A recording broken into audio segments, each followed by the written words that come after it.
They say a way to a man's heart is through his stomach. But I didn't know one pot of okra soup would actually put a ring on my finger. Yeah, yeah. So today I'm making the very okra soup that started it all. So I will be showing you how to make the okra soup whilst telling you the story. So I met my husband in 2017 in Ghana. He was from Belgium and I was in Ghana.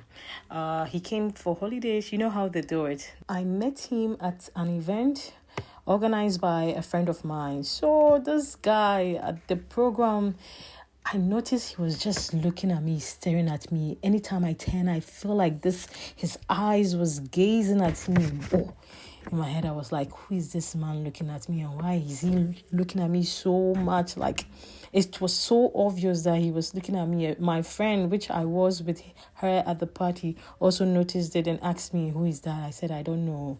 So eventually, while we were eating, talking, he mustered the courage to come and talk to me.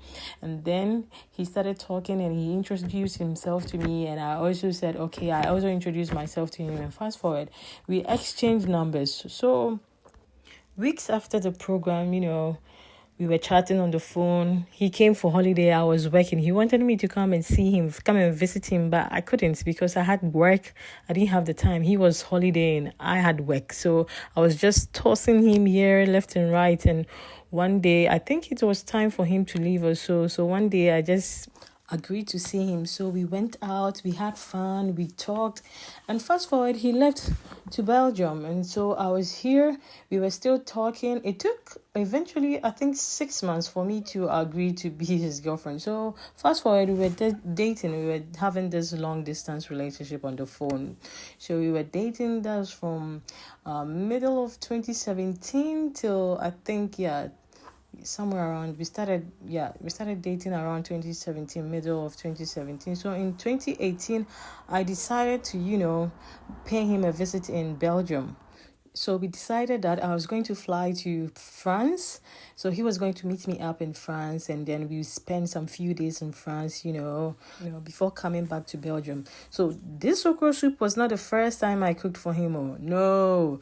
In France, we had this little Airbnb that we were staying. Mind you, we got to our Airbnb around 4 or 3-ish. I don't remember the exact time, but then the place was quiet. There was nothing there. There was a church and there was one shop. I remember one shop. So we were hungry. So we decided to go to the shop, and we bought some groceries and we came home, and I made simple rice and stew.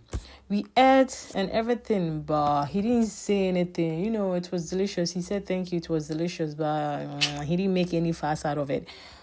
So after our stay, we went back to Belgium.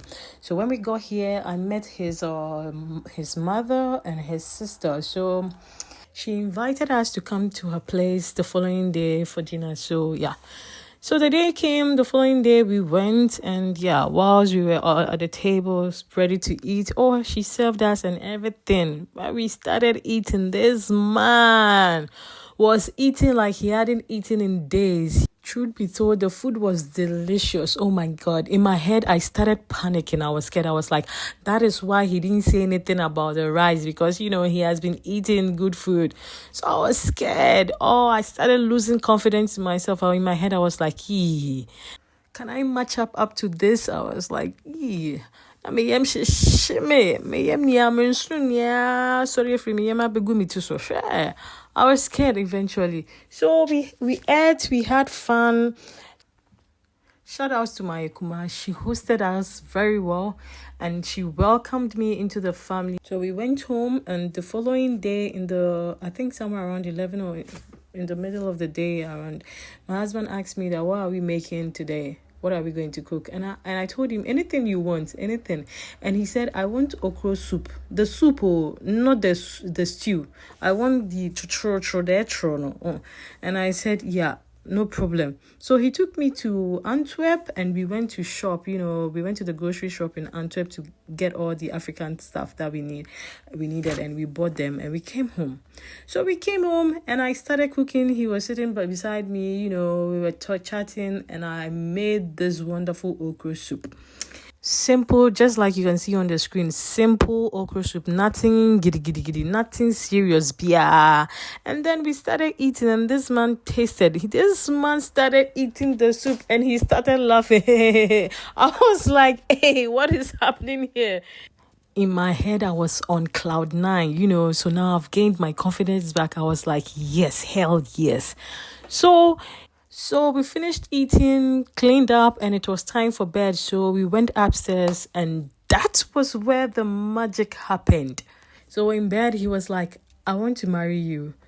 Yay! Your girl was screaming. In my head, I was screaming. I was like, yes, yes, yes. But I wasn't screaming out loud for him to see. But I was doing that in my head.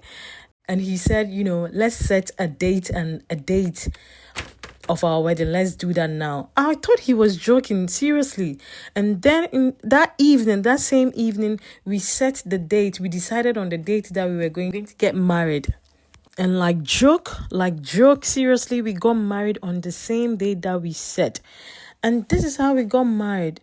But now, hear me out. I'm not saying this soup alone got me the ring, please. I think it had to do with my character, my forcefulness, and my attitude. And obviously the soup, combined with my soup, he decided that I'm a wife material. Now tell me, do you think good food can really help a woman secure a husband?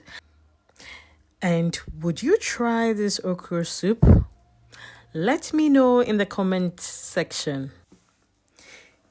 And if you enjoyed the story and the recipe, please subscribe because I have more Ghana and intercontinental food. All the food I have tried and made since I got to Belgium.